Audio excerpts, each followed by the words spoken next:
mobile app.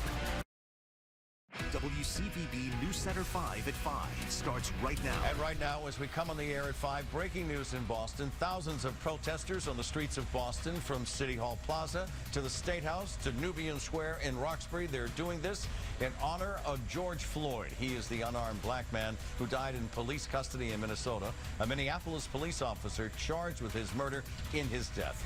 Good evening, everyone, and thank you for joining us tonight. I'm Ed Harding. Hi, everybody. I'm Maria Stefanos. There are two large protests and rallies, both in progress, gathering in the city of Boston. And this, of course, marks another day of protests all across the country. The National Guard has been activated in Washington, D.C. and in 17 states. Police making more than 1,000 arrests in protests across 22 cities. And tonight, Minnesota's Governor Tim Walz is extending curfew at 8 p.m. for Minneapolis and St. Paul. He's also extending the closures of major highways in that state.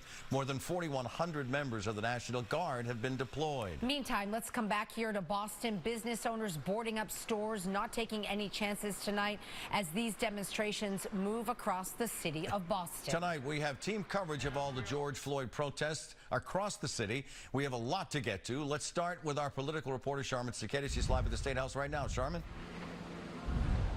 We're actually live right on Boston Common. State House is just up the street, and this is where this crowd. Sharman Cicchetti, WCVB News Center 5. Sharman, thank you. Let's go to Peter Eliopoulos now. A different protest, Peter, is set to take place later this evening at Nubian Square.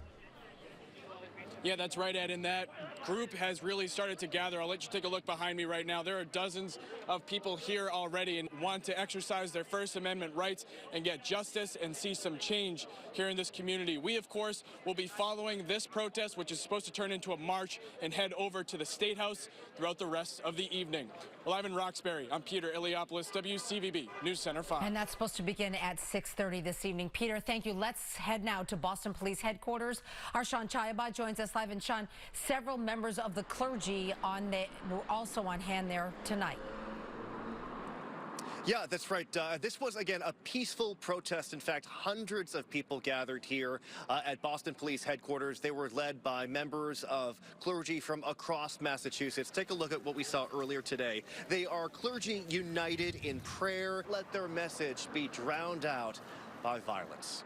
We're live at Boston Police Headquarters. Sean Chayabad, WCVB News Center 5. Sean, thank you. Let's take you to Todd Kaskiewicz right now. He's on the ground right in the city as the marchers are beginning to move a little bit there, Todd. And they certainly are. We're here on the Common, not far from where Sharman was just a few moments ago. We've been following this rolling protest, throughout the city today. It started at Boston City Hall Plaza. We were there. The protesters then moved on to various locations, including Copley Square. For now, these protesters are back on the move, and they're heading from the Common down toward Charles Street, and we're going to keep you posted as soon as we know more of where they're going. But obviously their objective is very clear. They are demanding justice not only for George Floyd, but for all others who they believe are the victims of injustice. Reporting live, Todd Kaskiewicz, WCVB News Center 5. Todd, thank you. Along with that crowd as it makes its way away from the State House, heading to a direction that Todd will certainly determine as that crowd moves forward. The governor of Minnesota is pleading for calm and civil unrest. The past week was one of the most difficult and trying weeks in the history of our state. It started with the tragic and senseless murder of George Floyd, and it extended through the week of righteous anger being expressed by community leaders and all people of conscience.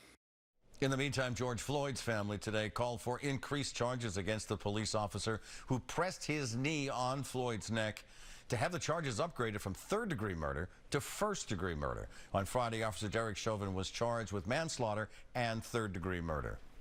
Let's take you back live right now at some of the protests. This, of course, is the Common, and this was a rolling protest, if you will, as our Todd Kaskiewicz just told us. It began at City Hall Plaza, and a peaceful protest, as you see. And you're looking live right now from Sky 5, where people are on the move there as well.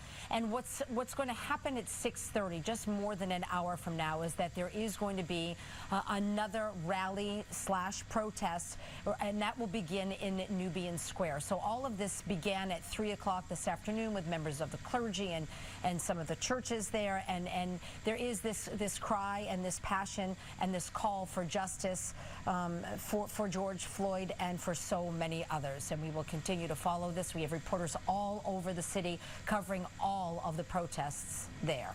We do have much more in this breaking news story. You can head to the WCVB app or WCVB.com for updates, and certainly we're staying on the air as this story breaks tonight.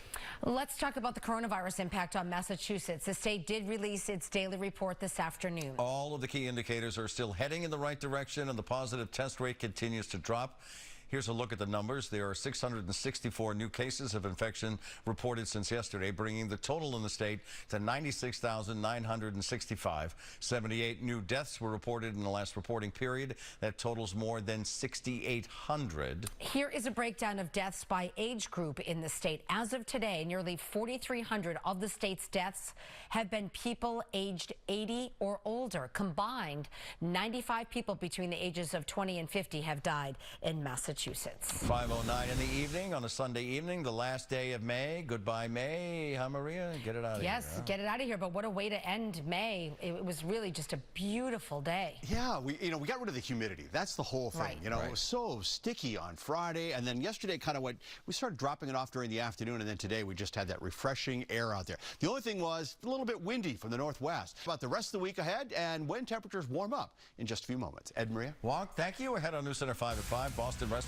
are preparing to reopen. The new safety standards owners are following in hopes of bringing diners back into their restaurants. And as we go to break it now, 5:10, almost 5:11, another live look at the George Floyd protests here in Boston. This is the first phase. A second phase should begin in roughly an hour and 15 minutes or so from Nubian Square, making its way to the State House as people make their voice clear.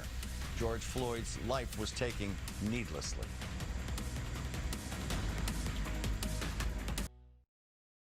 Watching WCVB News Center 5 at 5. Just about 5:14 in the afternoon, and you were looking live from Sky 5 as it comes over the Common, and people are breaking away from the State House, and they're moving to what could be the next stop in this day of protests here in Boston, and that is in Nubian Square. Peter Eliopoulos is there. Peter, is there something going on where you are?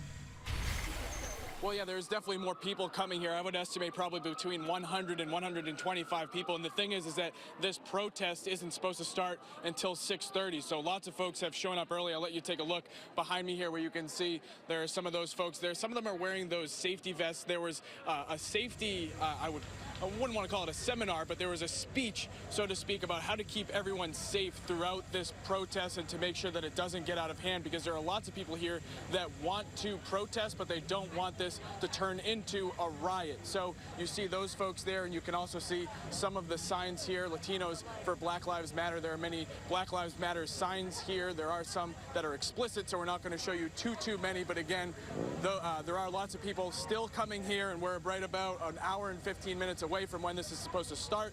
The march is supposed to go down Washington Street here, down Tremont, and then up to the State House. We, of course, will be following it for you, and we'll bring it to you as we get it. Well, live in Roxbury, I'm Peter Eliopoulos, WCVB News Center 5. All right, Peter, we'll continue to check in with you. Thank you for that. Struggling restaurants will learn in just a few days when they can resume in-person service. As our Ted Wayman reports, some Boston area restaurants are hoping to open sooner rather than later. There's an estimated 50,000 people that work in the state's restaurant business, and they will be closely watching Governor Baker and his advisory board's decision to see if they stay in the business.